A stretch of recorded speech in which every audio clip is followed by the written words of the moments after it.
안녕하세요. 삶의 지혜를 나누는 시간입니다. 오늘 우리가 함께 떠날 여정은 우리 내면의 가장 치열한 전쟁터, 바로 마음에 대한 이야기입니다. 본격적인 이야기에 앞서 잠시 여러분의 소중한 마음을 나누어 주시길 부탁드립니다. 이야기가 여러분에게 작은 울림이나마 드린다면 좋아요를 통해 그 마음을 표현해 주세요. 여러분의 클릭 한 번이 저희에게는 큰 격려가 됩니다. 또한 이 지혜가 더 많은 이들에게 닿을 수 있도록 공유를 통해 빛을 나누어 주십시오. 선한 것을 나눌 때 하나님의 은혜가 나누는 여러분의 삶에도 가득하리라 믿습니다. 그리고 저희 채널의 구독을 통해 지혜의 여정에 계속 함께해 주신다면 저희는 여러분의 삶의 길에 항상 축복이 함께하기를 기도하겠습니다. 자, 이제 시작하겠습니다. 여러분, 이것 하나만은 진실로 기억하십시오. 당신의 마음은 당신이 평생 겪게 될 가장 거대한 전쟁터입니다. 인생의 승리와 패배는 당신을 둘러싼 환경이나 상황 속에서 시작되지 않습니다. 그것은 바로 당신의 생각 속에서 시작됩니다. 만약 당신이 당신의 뇌를 재설계하고 생각하는 방식을 바꿀 수 있다면 당신은 당신의 삶을 완전히 지배할 수 있게 될 것입니다. 정신적 강인함이란 단순히 어려움을 견뎌내는 것을 의미하지 않습니다. 그것은 모든 도전을 성장의 기회로 바꾸는 능력입니다. 지금부터 흔들리지 않는 강인한 정신력을 위해 당신의 뇌를 재설계하는 몇 가지 강력한 열쇠를 나누고자 합니다. 첫 번째 열쇠는 당신의 뇌를 하나의 정원으로 인식하는 것입니다. 당신의 뇌라는 정원에 무엇을 심든 그것은 결국 자라나 당신의 삶 전체를 형성하게 됩니다. 만약 당신이 끊임없이 부정적인 생각, 비판, 두려움, 절망과 같은 것들에 자신을 노출시킨다면 그 씨앗들은 당신의 생각 속에 깊이 뿌리내려 무성한 잡초가 될 것입니다. 반대로 만약 당신이 의식적으로 격려의 말, 힘을 주는 생각, 긍정적인 사람들, 그리고 목적이 있는 아이디어로 당신의 마음을 채운다면 당신은 강인함과 자신감, 그리고 회복 탄력성을 길러내는 비옥한 정신적 토양을 가꾸게 되는 것입니다. 이 원리는 단순하지만 지극히 강력합니다. 당신 삶의 결과물은 언제나 당신이 무엇을 받아들였는지에 대한 반영입니다. 당신이 무엇을 들여보내느냐가 무엇이 밖으로 나오게 될지를 결정합니다. 많은 사람들이 겪는 문제는 자신이 얼마나 주변 환경에 큰 영향을 받고 있는지를 깨닫지 못한다는 점입니다. 그들은 늘 불평하고 험담하고 모든 것에서 한계점만 찾아내는 사람들과 시간을 보냅니다. 그러고는 왜 자신의 생각이 이토록 무겁고 무기력한지 의아해합니다. 그들은 두려움과 결핍을 확대 재생산하는 뉴스, 오락, 미디어 콘텐츠를 소비하면서 왜 자신이 걱정에 마비되어 버렸는지 알지 못합니다. 매일같이 당신의 뇌에 나약함을 먹이로 주면서 정신적 강인함을 키우는 것은 거의 불가능에 가깝습니다. 강인함을 위해 당신의 뇌를 재설계하려면 당신의 식단을 바꿀 의식적인 결정을 내려야 합니다. 음식 식단이 아니라 바로 정신적 식단 말입니다. 이는 당신을 끌어내리는 대화 대신 당신을 더 높은 곳으로 이끌어주는 대화로 주변을 채우는 것을 의미합니다. 당신의 비전을 위축시키는 것들 대신 그것을 확장시켜주는 책, 팟캐스트, 가르침을 선택하는 것입니다. 누가 당신의 삶에 조언을 건네도록 허락할지, 그리고 어떤 목소리를 잠재워야 할지 의도적으로 결정하는 것을 뜻합니다.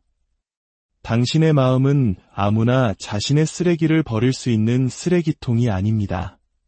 그곳은 당신 운명의 관제탑이며 당신은 엄격한 규율로 그곳을 지켜야만 합니다. 이렇게 생각해 보십시오. 옥수수를 심은 농부는 당연히 옥수수가 자라기를 기대합니다. 그는 결코 옥수수를 심어놓고 미리 잘하지 않는지 놀라워하지 않을 것입니다. 당신의 마음도 똑같습니다. 만약 당신이 끊임없이 의심과 두려움의 씨앗을 심는다면 어느 날 갑자기 용기와 힘이 솟아나기를 기대해서는 안 됩니다. 그러나 당신이 자신감, 지혜, 그리고 믿음의 씨앗을 심는다면 삶이 당신을 압박해올 때 당신의 뇌는 바로 그것들을 생산해내기 시작할 것입니다. 당신이 무엇을 입력하는가의 질이 당신이 무엇을 출력하는가의 질을 항상 결정합니다. 예를 들어 사업 시작을 꿈꾸는 한 젊은이가 있다고 상상해 봅시다. 그에게는 멋진 아이디어가 있지만 그의 주변에는 항상 그건 너무 위험해, 대부분의 사업은 실패해, 그냥 안전하게 사는 게 최고야 라고 말하는 친구들 뿐입니다. 그 목소리들은 그의 마음에 의심의 씨앗이 되고 시간이 흐르면서 그는 점차 자신은 능력이 없는 사람이라고 믿게 됩니다. 하지만 이제 그 똑같은 젊은이가 자신의 환경을 바꾸기로 결심했다고 상상해 보십시오. 그는 역경을 딛고 성공한 기업가들의 이야기를 읽기 시작합니다. 지혜로운 도전을 격려하는 멘토들의 이야기에 귀를 기울이고 긍정적인 사람들과 교류합니다. 그러자 그의 사고방식이 바뀝니다. 실패에 대한 두려움에 집중하는 대신 성공을 위한 전략에 집중하기 시작합니다. 결국 그는 행동에 옮기고 놀라운 결과물을 만들어냅니다. 이것은 그가 하룻밤 사이에 다른 사람이 되었기 때문이 아닙니다. 그가 받아들이는 것을 바꾸었고 그의 뇌가 새로운 결과물을 만들어내도록 허락했기 때문입니다. 결론은 이것입니다. 정신적 강인함을 원한다면 반드시 당신의 마음에 강인함을 공급해야 합니다. 당신이 지속적으로 무엇을 소비하느냐가 당신이 삶을 바라보는 렌즈가 될 것입니다. 당신이 받아들이는 것을 통제할 때 당신의 삶은 용기, 규율, 그리고 회복 탄력성을 비추게 될 것입니다. 정신적 강인함은 단순히 타고나는 것이 아닙니다. 그것은 마치 우리의 몸을 단련하듯 쌓아 올려야 하는 것입니다.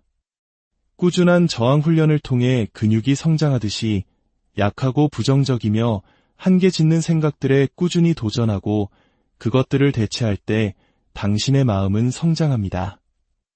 헬스장에 가서 처음 아령을 들면 무겁고 불편하게 느껴집니다. 하지만 시간이 지나면서 그 무게를 반복해서 들어 올리면 근육은 적응하고 더 강해집니다. 이와 똑같은 원리가 당신의 뇌에도 적용됩니다. 의심, 두려움, 혹은 낙담이라는 생각이 떠오를 때마다 그것이 바로 당신의 정신에 가해지는 저항입니다.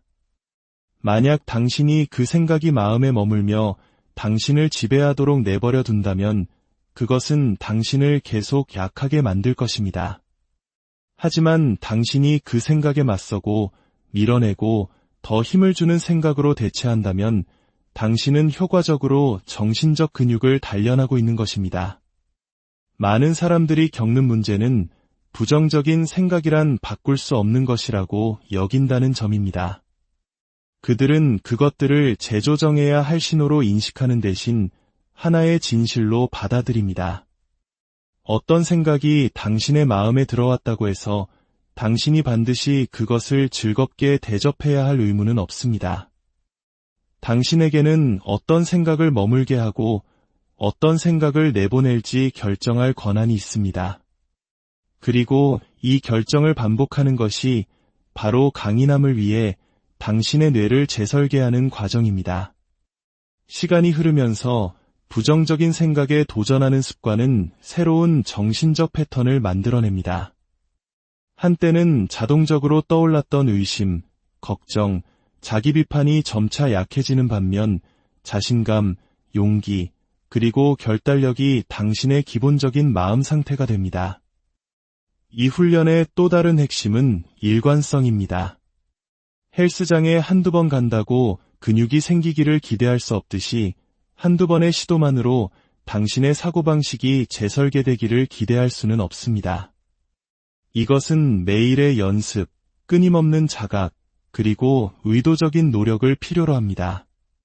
나는 할 수 없어 라는 생각을 나는 배울 수 있어로 바꿀 때마다 이건 너무 어려워 라는 생각을 이것은 내가 성장할 기회야로 바꿀 때마다 당신은 당신의 정신적 코어를 강화하고 있는 것입니다.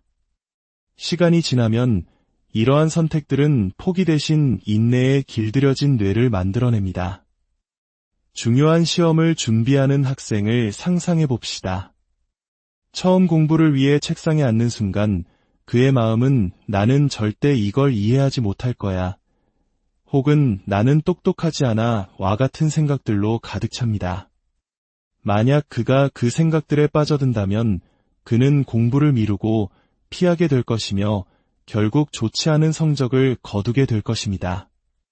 능력이 부족해서가 아니라 나약한 생각이 그를 지배하도록 허락했기 때문입니다. 하지만 이제 그 학생이 자신의 생각을 근육처럼 다루기 시작했다고 상상해 봅시다. 낙담시키는 생각이 떠오를 때마다 그는 그것에 맞섭니다. 절대 이해 못할 거야 라는 생각이 들면 꾸준히 공부하면 매일 조금씩 더 이해하게 될 거야 라는 생각으로 대체합니다. 나는 똑똑하지 않아 라는 생각이 나타나면 나도 다른 사람들처럼 배울 능력이 있어 라고 맞받아칩니다. 처음에는 마치 새로운 무게에 아령을 드는 것처럼 어색하고 불편하게 느껴질 것입니다. 하지만 매일의 연습을 통해 힘을 주는 생각들은 더 강해지고 그의 자신감은 자라납니다.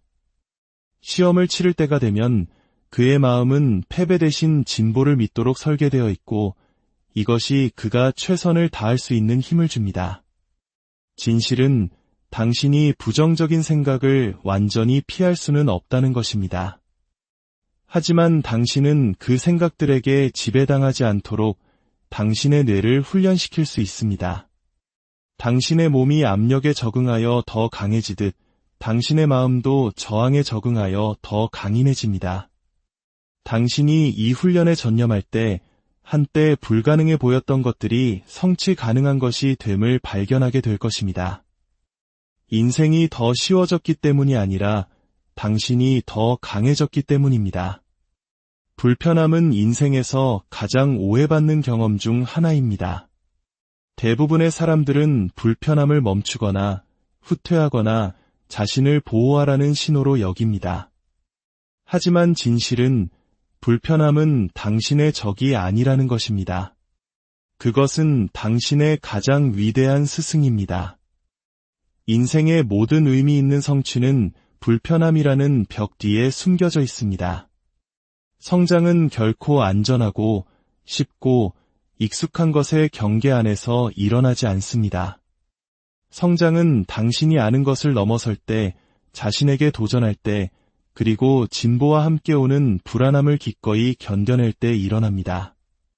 정신적 강인함을 위해 뇌를 재설계하고 싶다면 불편함을 피하는 대신 그것을 끌어안는 법을 배워야 합니다. 우리 뇌는 본능적으로 우리를 보호하도록 설계되어 있습니다. 그래서 우리가 대중 앞에서 연설을 하거나 새로운 사업을 시작하거나 어려운 대화를 시도하는 등 익숙하지 않은 무언가를 하려는 순간 뇌는 경고 신호를 보냅니다. 멈춰. 이건 불편해.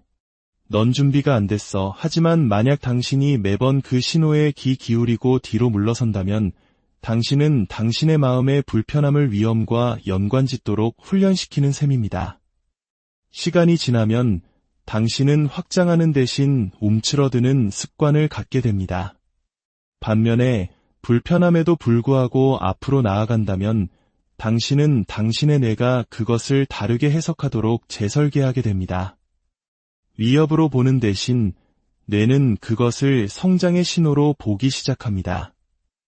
불편하게 느껴지는 일을 하는 바로 그 행위 자체가 당신의 정신적 패턴을 재구성하고 당신을 더 강인하게 만듭니다. 이것이 바로 불편함이 마치 개인 트레이너와 같은 이유입니다. 훌륭한 트레이너는 당신이 영원히 같은 무게에 머물도록 내버려두지 않습니다. 그들은 당신이 생각했던 것보다 더 무거운 것을 들고 더 멀리 달리고 더 깊이 스트레칭하도록 당신을 밀어붙입니다. 그 순간은 즐겁지 않지만 그것은 다른 방식으로는 결코 얻을 수 없는 힘을 길러줍니다. 인생도 마찬가지입니다. 불편함은 당신을 확장시키고 도전하게 하며 안락함만으로는 결코 만들어낼 수 없는 내면의 역량을 개발시킵니다. 비범한 결과를 성취하는 사람들은 두려움이나 불안을 전혀 느끼지 않는 사람들이 아닙니다. 그들은 그것을 느끼면서도 어쨌든 앞으로 나아가는 사람들입니다. 그들은 불편함을 교실로, 모든 도전을 교훈으로, 그리고 모든 어려운 순간을 더 큰 힘을 위한 훈련으로 여깁니다. 왜 이런 일이 나에게 일어나는 거지? 라고 묻는 대신 그들은 이것이 나에게 무엇을 가르쳐주고 있는가? 라고 묻습니다. 이 단순한 관점의 전환이 뇌를 회피해서 회복 탄력성으로 재설계합니다. 자신이 하는 말, 특히 스스로에게 하는 말은 당신의 뇌가 삶에 반응하는 방식을 형성합니다. 언어는 단순히 의사소통의 형태가 아닙니다. 그것은 당신의 생각과 감정, 그리고 행동을 지시하는 명령 시스템입니다. 나는 할 수 없어, 나는 부족해, 이건 절대 안 될 거야 와 같은 패배의 말을 할 때 당신의 뇌는 그 말들을 지시로 받아들이고 그것들이 사실임을 증명할 증거를 찾기 시작합니다. 실패와 한계라는 렌즈를 통해 당신의 경험을 걸러내기 시작하고 당신이 고백한 바로 그 약점을 강화시킵니다. 하지만 당신이 의도적으로 당신의 영혼에 힘을 불어넣는 말을 할 때 나는 극복할 것이다. 나는 능력이 있다. 이 도전은 나를 더 강하게 만들고 있다. 와 같은 말들을 선포할 때 당신은 당신의 뇌가 해결책을 찾고 용기를 내고 당신의 행동을 승리에 맞춰 정렬하도록 활성화시킵니다. 이것이 바로 자기 대화가 정신적 강인함을 위한 가장 강력한 도구 중 하나인 이유입니다. 당신은 깨닫든 깨닫지 못하든 항상 자신에게 말을 걸고 있습니다. 문제는 당신이 자신을 약하게 만드는 말을 하고 있는가, 아니면 자신을 세우는 말을 하고 있는가입니다. 긍정 확언이 효과가 있는 것은 그것이 마법 같아서가 아니라 반복과 믿음을 통해 뇌를 재프로그래밍하기 때문입니다. 시간이 지나면 당신의 잠재의식은 그 선언들을 현실로 받아들이기 시작하고 당신의 행동은 자연스럽게 그것을 따르게 됩니다. 힘을 불어넣는 말을 하는 것은 어려움을 무시하거나 모든 것이 완벽한 척하는 것이 아닙니다. 그것은 당신의 상황이 당신의 말을 정의하도록 내버려두는 대신 당신의 상황 위로 당신을 들어 올리는 단어들을 사용하기로 선택하는 것입니다. 예를 들어, 이건 불가능해 라고 말하는 대신 이건 어렵지만 나는 방법을 찾아낼 거야 라고 말할 수 있습니다. 나는 항상 실패해 라고 말하는 대신 모든 좌절은 나를 성공으로 준비시키고 있어 라고 말할 수 있습니다. 단어는 작지만 관점의 변화는 거대합니다. 당신의 언어가 바뀌는 순간 당신의 뇌는 새로운 패턴을 찾기 시작하고 당신의 회복 탄력성은 자라나기 시작합니다. 이것의 훌륭한 예는 운동선수들에게서 찾아볼 수 있습니다. 마라톤을 위해 훈련하는 주자를 생각해 보십시오. 길고 지치는 달리기의 중간에 몸은 쉬라고 비명을 지르고 마음은 자연스럽게 더는 못 가겠어 와 같은 생각들을 만들어냅니다.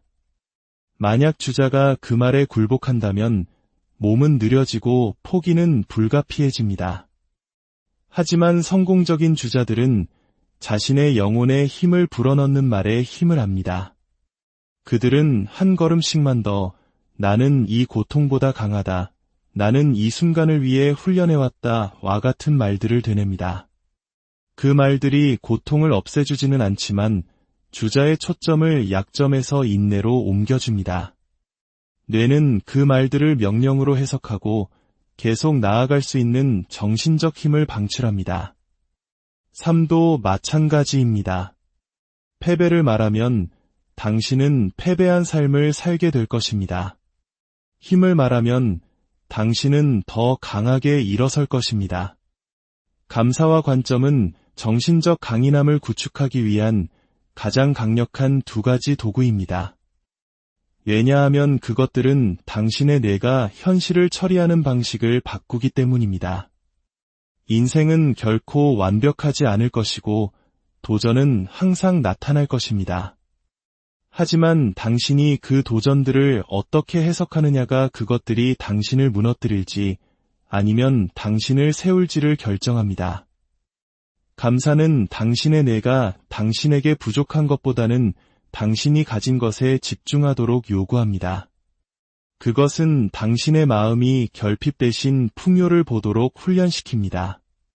반면의 관점은 한 걸음 물러서서 상황을 지금 그대로가 아닌 장기적으로 당신의 성장에 어떤 의미가 될 수 있을지를 바라볼 수 있는 능력을 줍니다.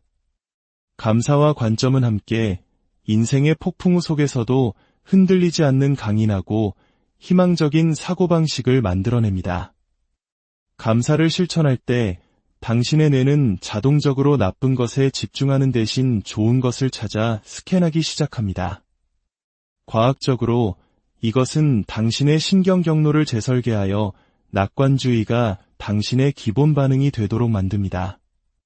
감사하는 마음이 클수록 부정적인 감정이 당신을 지배하는 힘은 약해집니다.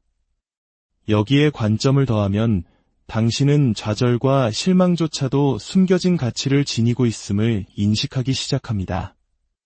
닫힌 문은 당신을 더 좋은 곳으로 인도하는 방향 전환일 수 있습니다. 고통스러운 시기는 당신의 인격을 빚고 인내를 가르치며 더 큰 책임을 위해 당신을 준비시키고 있을 수 있습니다. 감사와 관점이 없다면 당신은 오직 상실만을 봅니다. 그것들이 있다면 당신은 기회와 성장을 봅니다. 동기부여는 멋진 불꽃과 같습니다. 하지만 그것만으로는 가치 있는 무언가를 만들어가는 긴 여정을 완주하기에 충분하지 않습니다. 동기부여는 불꽃처럼 처음에는 밝게 타오르지만 삶이 힘들어지고 흥분이 사라지고 장애물이 나타나면 금방 사그라들기 마련입니다. 반면에 규율은 연료와 같습니다. 동기부여만큼 짜릿하게 느껴지지는 않을지라도 영감이 사라졌을 때 불을 계속 타오르게 하는 것은 바로 규율입니다. 진정한 정신적 강인함을 위해 뇌를 재설계하고 싶다면 동기부여보다 규율을 세우는 법을 배워야 합니다. 왜냐하면 규율은 일관성을 만들고 일관성은 동기부여만으로는 결코 이룰 수 없는 결과를 낳기 때문입니다. 규율은 당신의 기분이 어떤지 묻지 않습니다. 기분과 상관없이 행동을 요구합니다. 그것은 당신의 감정보다는 당신의 약속에 따라 행동하기로 하는 결단입니다. 규율은 당신의 감정이 안락함을 외칠 때조차도 끝까지 해내도록 뇌를 훈련시킵니다. 이것이 바로 정신적 강인함이 만들어지는 방식입니다. 순간의 감정보다 당신이 약속한 것을 선택함으로써 말입니다. 규율은 단지 목표를 달성하게 돕는 것이 아닙니다. 그것은 당신을 상황에 쉽게 흔들리지 않는 사람으로 빚어냅니다. 매일 운동을 통해 건강해지기로 결심한 한 남자를 상상해 봅시다. 처음에는 동기부여로 가득 차 있습니다. 하지만 2주차가 되고 피곤한 아침에 일어나니 비까지 내립니다. 흥분은 사라졌습니다. 만약 그가 동기부여에만 의존한다면 그는 운동을 걸을 것입니다. 한 번 걸으면 다음은 더 쉬워집니다. 하지만 그 남자가 규율을 선택했다고 상상해 보십시오. 그는 자신에게 말합니다. 기분이 어떻든 나는 매일 최소 20분은 운동할 것이다. 동기부여가 넘치는 날에는 더 열심히 하고 게으른 날에도 그는 여전히 운동하러 갑니다. 시간이 지나면서 그의 몸은 적응하고 힘은 자라납니다. 그리고 가장 중요하게 그의 뇌는 행동이 선택사항이 아니라 그의 정체성의 일부임을 이해하도록 재설계됩니다. 마지막으로 당신의 뇌는 당신이 지속적으로 상상하는 것으로부터 현실을 창조하는 놀라운 능력을 가지고 있습니다.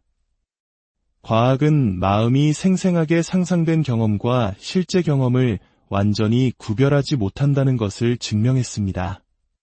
이것은 당신이 매일 머릿속으로 그리는 것이 당신의 뇌가 스스로를 연결하는 방식, 당신이 느끼는 감정, 그리고 당신이 취하는 행동을 형성할 수 있다는 것을 의미합니다. 당신이 끊임없이 실패하고 고군분투하고 포기하는 자신을 시각화하면 당신의 뇌는 패배를 정상으로 보도록 스스로를 프로그래밍합니다. 하지만 당신이 의도적으로 승리하는 자신을, 결승선을 통과하는 자신을, 자신감 있게 발표를 마치는 자신을, 꿈에 그리던 사업을 일구는 자신을 시각화하면 당신의 뇌는 그 결과를 당신의 현실로 받아들이기 시작합니다. 이 정신적 리허설은 당신의 잠재의식이 이미 승리를 경험했기 때문에 당신의 행동을 그 비전과 일치시킵니다. 시각화는 단순한 공상이나 희망사항이 아닙니다. 그것은 당신이 원하는 결과에 대한 명확하고 상세한 정신적 그림을, 그것을 실제로 성취했을 때의 감정과 결합하여 의도적으로 만들어내는 과정입니다. 자, 이제 제가 여러분이 가슴에 품고 떠나시길 바라는 진실이 있습니다. 당신에게는 이미 당신의 뇌를 재설계할 힘이 있습니다. 허락을 받을 필요도, 승인을 구할 필요도 없습니다. 오직 결단만이 필요합니다. 오늘 약점을 먹이는 것을 멈추고 힘을 기르기로 결단하십시오. 오늘 더 이상 낡은 생각의 포로가 되지 않기로 결단하십시오. 오늘 당신의 마음이 당신을 방해하는 것이 아니라 당신을 섬기게 하리라 결단하십시오. 왜냐하면 당신이 당신의 뇌를 재설계할 때 당신은 당신의 미래를 다시 쓰는 것이기 때문입니다.